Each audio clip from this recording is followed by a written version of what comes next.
오늘 본문 보시면 유대 당국자들이 이 세밀하게 짜여진 그 계획에 따라서 아주 일사불란하게 움직이는 것을 우리가 볼 수 있습니다. 1절을 보시면 이렇게 시작합니다. 무리가 다 일어나. 여기서 말하는 무리는 군중을 얘기하는 것이 아니라 실제로 이 예루살렘 공의회, 즉 이스라엘의 국회의원이죠. 그들을 표현하는 단어가 바로 이 무리인 것입니다. 그러니까 예루살렘 공의회 의원들이 일제히 일어났다. 이것은 무슨 말입니까?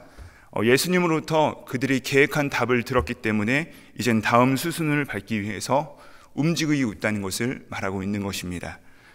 이 사람들은 자기들의 계획대로 치밀하게 이 예수님을 체포했고 또 계획한 대로 그 예수님을 신문함으로써 자신들이 원하는 답을 얻어냈고 따라서 다음 단계에 대해서 정확하게 알고 있습니다. 이 다음 단계는 이제 예수님을 빌라도의 법정위에 끌고 가서 이 공개 처형 선고를 받아내는 것입니다. 혹여 빌라도가 자신들의 요구를 들어주지 않을 시를 대비하여서 대규모의 시위를 일으키기 위해서 많은 군중들을 데리고 갔습니다. 이들이 예수님을 죽이려 하는 이유는 우리가 다 알고 있습니다.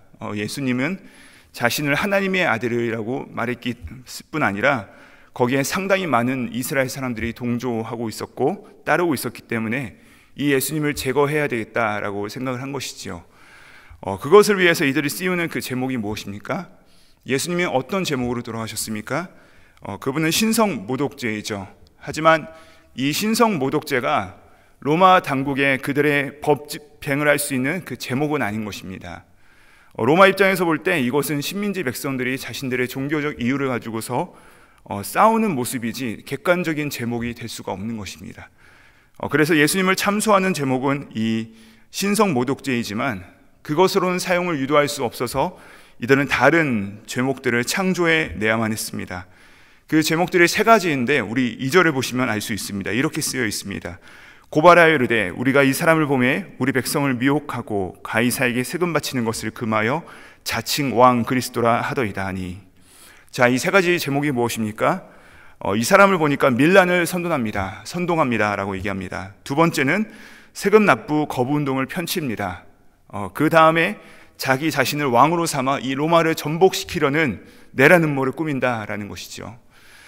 그러나 사실 이 세 가지 다 사실이 아닙니다. 우리 예수님은 오히려 자신에게 몰려오는 백성들을 의도적으로 피하시거나 흩으셨습니다. 도리어 이 유대 종교 지도자들이 군중들을 선동하여 몰고 오고 있는 것을 우리가 볼 수 있죠. 또한 예수님은 세금 납부 거부 운동을 펼치신 적이 없습니다. 이 세금 납부에 대해서 질문을 받으셨을 때 예수님은 매우 깊고 정확한 말씀으로서 대답하셨습니다. 뭐라고 하셨죠? 가이사의 것은 가이사에게, 하나님의 것은 하나님께 바치라 라고 하셨습니다. 또한 예수님은 한 번도 이 로마 제국에 대해서 거의 언급을 하신 적이 없습니다. 이는 이 로마 제국이라는 이 거대한 제국적 세력이 이 얼마나 백성들을 참혹하게 하는지를 모르셨기 때문이 아니라 이 로마 제국이라고 하는 권세를 해결하는 것이 우리 본질적 인간의 문제의 해결이 아니라는 사실을 알고 계셨던 것이죠. 이 로마 제국을 제거하는 것이 아니라 도리어 우리 인간 속에 내재한 그 깊은 악의 뿌리를 예수님은 십자가를 통해 해결하는 길을 너무나도 잘 아셨기 때문에 이 제국에 대해서는 거의 언급을 하지 않으셨습니다. 이처럼 세 가지 제목들은 다 사실이 아닙니다. 비진리인 것이죠. 자, 이렇게 유대 지도자들은 거짓으로 그들의 정치 이슈를 만들어서 예수님을 참소하였고 이제 그 공은 빌라도에게 넘어갔습니다. 빌라도는 우리가 알듯이 정치 10단입니다. 그는 이 문제의 본질에 대해서 정확하게 파악하고 있습니다. 그렇기 때문에 빌라도에 대한 이 예수님의 심판과 판결은 매우 간략하게 적혀 있습니다. 신속합니다. 그 판결이 3절에 이렇게 나와 있지 않습니까? 빌라도가 묻습니다. 내가 유대인의 왕이냐? 그러자 예수님께서 말씀하십니다. 그렇다. 그러자마자 너무나도 신속한 판결이 나옵니다. 4절에서 빌라도는 이렇게 말합니다. 내가 보니 이 사람에게 죄가 없다. 여러분, 예루살렘에서 이 치안과 행정을 담당하고 있는 이 빌라도가 이 예수님을 중심으로 일어나고 있는 소위 예수 현상, 즉 예수 사태에 대해서, 이 특별한 상황에 대해서 한 번도 듣지 못하거나 그가 보고받지 못할 리가 없고, 얼마나 많은 사람들이 예수님에 반응하고 따르는지를 그가 알면서도 불구하고 이 사건을 매우 신속하고 간단하게 판결하는 것을 보면 결국 이 빌라도의 속에 어떠한 전제가 내재되어 있는 것이죠. 그의 마음속에 이미 예수님에 대해서 어느 정도 판단이 내려진 것입니다. 이 예수라는 청년과 이러한 사람들이 따르는 사태는 결코 대단한 일이 아니다, 잠시 벌어졌다가 사라질 임시적인 현상이라는 판결이 그의 마음 가운데 선 것이죠. 그래서 너무나도 간단하게 판결했지만 본문을 보시면요, 빌라도는 너무나도 성급했고 너무나도 안일했고 그의 판결은 가벼웠습니다. 여러분, 흥미로운 것은요, 본문에 보시면 본다라는 표현이 연달아서 등장하는데 2절을 보세요. 2절에 보시면 유대 당국자들이 예수를 고발하여 이르되 우리가 이 사람을 어떻게 하나요? 봄에 판단하여 보니까 사형감이다 라고 얘기를 합니다. 그런데 4절에 보니까 빌라도가 이렇게 얘기한다는 것이에요. 내가 보니 이 사람에게는 죄가 없도다. 자, 한쪽에서는 딱 보니까 이 사람은 사형감입니다. 또 한쪽에서는 동일한 사람을 딱 보니까 이 사람에게는 죄가 없다. 이 얼마나 엄청난 모순이 아닐 수 없습니다. 자, 근데 문제는 무엇입니까? 둘 다 예수님에 대해서 그분이 어떤 분이신지를 모르고 있습니다. 한쪽은 예수님을 사형감이라 판단하는 이 유대 판결자들은, 유대 지도자들은 계속해서 거짓말을 쏟아내고 있습니다. 이 반대로 예수님을 무죄라고 얘기하는 이 빌라도는 예수님에 대해서 그는 단지 과대망상증을 가진 어떤 종교적 현상의 중심에 서 있는 청년 혹은 하찮은 자로 그를 판단하고 있는 것이죠. 둘 다 예수님이 정확히 어떤 분이신지를 모르고 있다는 것입니다. 빌라도는 그럼에도 그에게는 정치적 명석함이 있었습니다. 빌라도는 소위 말해 독박을 쓰고 싶지 않았습니다. 그래서 이 갈릴리 지역을 책임지고 있는 분봉왕 헤롯을 끌어들여서 이 자기가 유대인들과 충분한 사전 협의를 통하여서 이 모든 것을 다루었다는 근거를 확보하려 하는 것이죠. 그래서 예수님은 헤롯에게 넘겨집니다. 그런데 이 헤롯은 8절에 보니까 너무 기뻐합니다. 8절, 헤롯이 예수를 보고 매우 기뻐하니 이는 그의 소문을 들었으므로 보고자 한 지 오래였고 또한 무엇이나 이적 행하심을 볼까 바라였던 영고더라. 이 헤롯은 예수님을 통해 나타난 어떤 마술쇼 같은 기적을 보기를 원했습니다. 뭔가 궁금했던 것이죠. 자, 근데 그럼에도 불구하고 이 예수님을 향하여서 적대심을 가지고 예수님을 죄인과 사형수로 몰아가고 있는 이 유대 지도자들이나 과대망상증을 알고 있는, 소위 말해 자기를 선지자라고 보고 있는 이 예수님을 단지 그 정도의 청년으로 하찮게 여기고 있는 이 빌라도나 아니면 개인적인 호기심을 대상으로 예수님을 여기고 있는 이 헤롯이나 도대체 이 세 그룹의 차이는 없죠. 이들은 모두 다 예수님으로부터 비껴가고 있는 자들입니다. 그러나 우리 역시도 크게 다르지 않지 않습니까?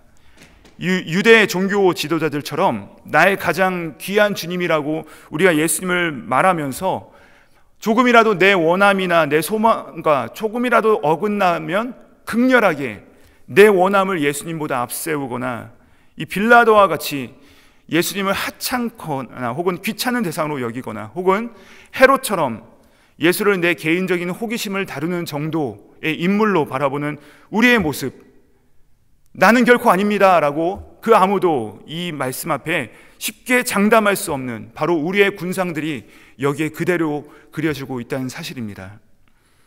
여러분, 하찮은 호기심이 얼마나 위험한가 하냐면요, 11절에 보시면요, 이 예수님께서 자기 뜻대로 움직여주지 않자 이 대꾸도 하지 않으십니다. 그러자 헤롯의 호기심은 곧바로 업신여김으로 바뀌게 됩니다. 그래서 예수님을 업신여기고 희롱한 헤롯이 다시 빌라도에게 예수님을 보냅니다. 자, 우리 함께 12절 말씀을 함께 읽어보시도록 하시겠습니다. 시작. 헤롯과 빌라도가 전에는 원수였으나 당일에 서로 친구가 되니라. 그날 빌라도와 헤롯이 실제로 친구가 된 것은 아닙니다. 이들은 여전히 정치적 견원지간입니다. 그럼에도 불구하고 두 사람이 친구가 되었다. 이것은 무슨 뜻이냐 하면은 둘 다 예수님을 하찮게 여기고 둘 다 예수님을 별 볼 일 없는 것처럼 여기는 그 태도가 동일했다는 사실을 비웃음 섞인 표현으로 성경이 증언하고 있는 것입니다. 귀찮게 여기는 이 무심함과 이 개인적인 호기심으로 여기는 것, 둘 다 상대를 하찮게 여긴다는 그런 면에서 또한 둘 다 진실하고 또 진지하게 자기 자신의 영혼에 대해서 이것을 가지고서 상대방의 영혼을 향하여서 직면하는 것과 너무나도 거리가 먼다는 이 면에서 둘은 어느새 친구가 된 것이죠. 만일 우리 안에도 이 만왕의 왕 예수 그리스도에 대해서, 그분을 대함에 대하여서 너무나도 가볍거나 혹은 무심히 대하거나 혹은 주님을 내 단순한 가벼운 호기심을 충족시키기 위한 이 수단으로 삼음은 조금이라도, 아주 그 마음의 한 가닥이라도 우리 마음에 있다는 것은 우리 역시도 성경은 우리를 향하여서 당신도 이 빌라도와 이 헤롯의 친구와 다를 바가 없다는 것을 비웃음 섞인 경고로 우리 가운데 말씀하고 있는 것입니다. 자, 이제 유대 당국자들의 소리와 빌라도의 정치적 계산과 이 헤롯의 호기심 섞인 조롱들은 뒤섞이고 정말로 정신없고 이 시끄럽고 혼란스러운 상황이 계속해서 연출되고 있습니다. 무죄와 유죄가 되는 이 진리가 뒷밟히고 비진리끼리 정치적 계산이 서로 주고받는, 진리보다는 내 정서, 감정, 또 욕망의 한 자락이라도 보장받을 수 있는 그런 차선을 선택하는 이 세상의 모든 군상들이 펼쳐지고 있는 가운데, 그러나 중요한 것은 거기에 진리는 딱 한 분, 이 예수 그리스도밖에 계시지 않습니다.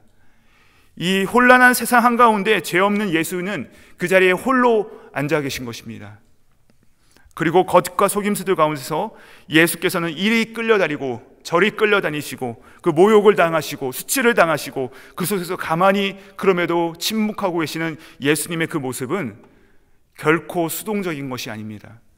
그 모든 수모를 당하시고 침묵하시는 그 예수님의 모든 행위야말로 가장 적극적인 메시지가 되는 것이죠. 왜죠?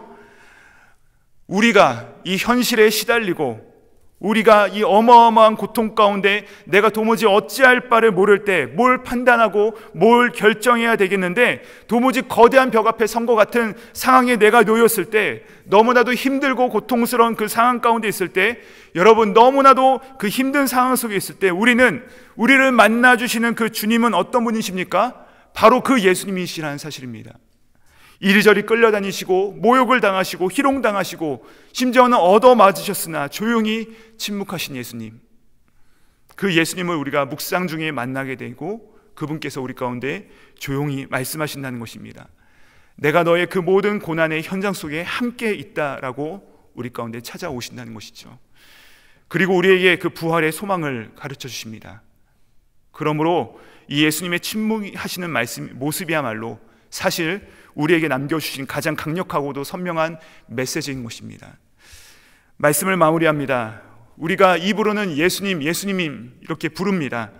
그러나 이해 관계 앞에서 서면은 이 예수님의 진리 앞에 제대로 직면하지 않은 채 신속하게 다른 방식의 가치관을 향하여서 우리가 달려나가든지, 아니면 이 예수님을 하찮게 여기면서 우리의 신앙과 다른 욕망들을 적절하게 뒤섞어버리고 이 세상의 고통에 대해서는 무심하고 막연한 호기심 정도의 반응으로 일관하는 이 종교 지도자들의 모습, 빌라도의 모습, 이 헤롯의 모습은 곧 우리의 모습이요, 또 예수님을 나의 전 삶으로 진실되고 진정하게 받아들이지 못하는 이 미적지근한 태도에서 기인한 것입니다. 우리 중에 예수님을 하찮게 생각하실 분은 한 분도 안 계실 줄 압니다. 그러니까 이 임마누엘 칸트라는 사람이요, 자기 시대를 살아가는 많은 그리스도인들을 보니까 자기가 보니까 그들은 다 예수님을 모르는 사람들입니다. 그들은 다 입만 열면 예수님에 대해서 번지르르하게 얘기하는데 자신들의 아는 대로 얘기를 하는 것이에요. 그래서 이 무신론자인 임마누엘 칸트의 눈에 그렇게 보였기 때문에 이런 크리스천들에 대해서 그들은 이론적으로는 유신론자이다. 하지만 그들의 행동과 그들의 삶을 보니까 그들의 지정의가 동원되어서 무엇을 결정하고 무엇을 판단하고 무엇을 철저하게 나아가는 일에 대해서 그들은 이해타산적이고 감정적이고 욕망적이고 자기중심적인 이런 모습들을 보면서 그는 이런 말을 창조합니다. 실제적 무신론자. 그리스도를 믿는 사람들 중에서 실제적 무신론자들이 많다라고 얘기를 했다는 것입니다. 여러분, 우리들의 말과 마음이 아무리 그렇다 할지라도 우리의 삶으로 이 예수 그리스도를 하찮다고 외치는 경우가 너무나도 많다는 것이죠. 생각해 보십시오. 부모 앞에서 빤히 부모가 쳐다보고 있는데 자녀들이 둘이 치고받고 싸우고 있어요. 부모가 아무리 말려도 소용이 없습니다. 그래도 막 싸웁니다. 그게 뭔가요? 부모를 얼마나 하찮게 여기고 부모를 얼마나 우습게 여기기 때문에 그 앞에서 그렇게 싸울 수 있는 것입니까? 근데 그게 지금 하나님 앞에서의 우리의 모습이 아닙니까? 예수님은 우리가 그렇게 하찮게 대할 수 있는 분이 아니지 않습니까? 내 목숨을 자기 목숨으로 대신한 그 사랑을 우리가 받아놓고 우리가 예수님을 그렇게 하찮게 여겨서는 안 됩니다. 내 모든 삶의 선택과 결정을 이 예수님을 하찮은 분으로 만들어서는 되지 않겠습니까? 만들어서는 되지 않지 않습니까?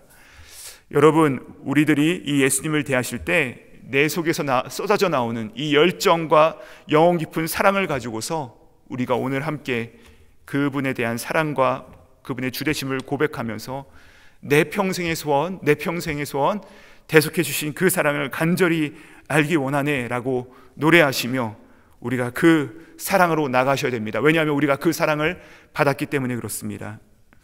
여기 있는 우리 모두가 우리 예수님을 더욱더 알고 싶어 하고 또 그분을 향한 마음을 다하여 사랑하기를 바랍니다.